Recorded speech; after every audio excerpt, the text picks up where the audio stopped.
Today, I'm going to tell you if South Korea is worth visiting in winter. The answer is yes. As someone who grew up in Korea now living in London and travels back throughout all 4 seasons, I want to walk you through everything you really need to know. First, how cold Korean winter actually feels. Second, the must-do experiences you shouldn't miss. And finally, what to wear for the trip so you can comfortably travel during winter. I receive emails and YouTube comments like, will there be snow in December? What's the weather like? Are there enough activities? We're bringing kids. What is the local authentic winter experience? If you're planning winter trip right now, these are probably the exact questions that are running through your head. And trust me, you are not the only one. I will answer all your questions. Let's start it now.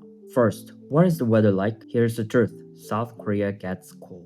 The temperature drops below zero. The average temperature is -6 to 10 degrees, and it can be quite windy. The winter season lasts from mid-December to early March, and it snows. It doesn't snow like Canada, but I commonly see 2 to 5 centimeters snowfall, and sometimes 10 to 15 snowfalls. But here's the part that most people don't realize until they get here. Winter in Korea is one of the most magical time to visit. This is the season people keep coming back for. And today, I'm going to show you exactly what to do that you shouldn't miss.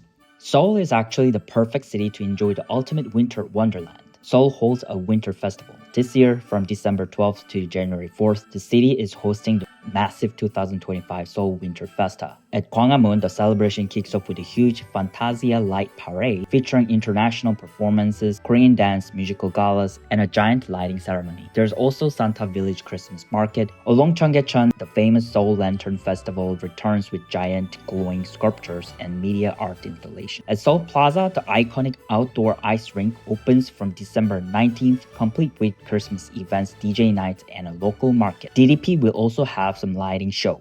Did you know that 63% of South Korea is covered in mountains? And trust me, in winter, these mountains turn into some of the most magical snow-covered landscapes you will ever see.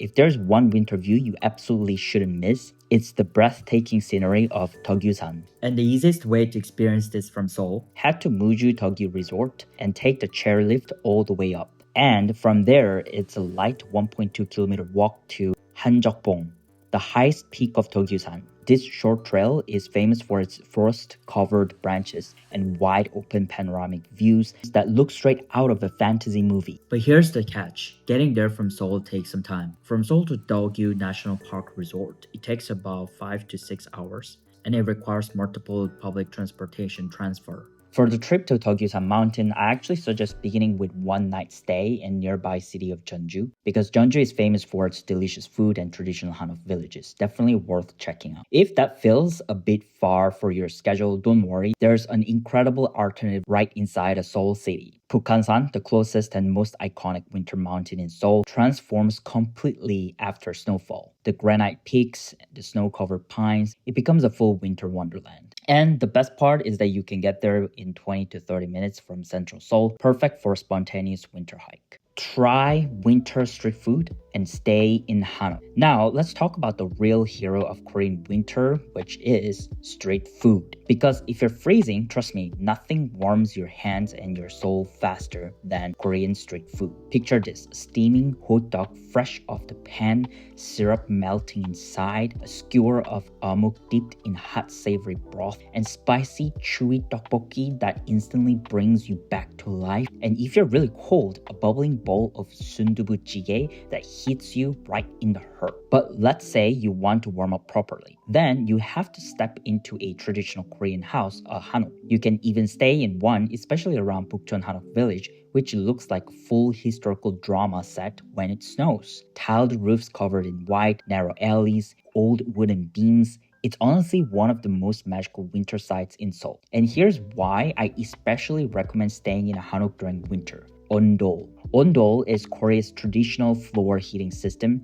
and you absolutely need to experience it at least once. It doesn't just heat the room, the floor itself becomes warm, and that warmth slowly rises through your whole body. You sit, lie down, sleep, relax, and the heat wraps around you like a blanket. Most travelers say it's one of their favorite things about winter in Korea. Now, let's talk about what to wear in the winter. First, don't rely on one big puffy jacket. Bring layers.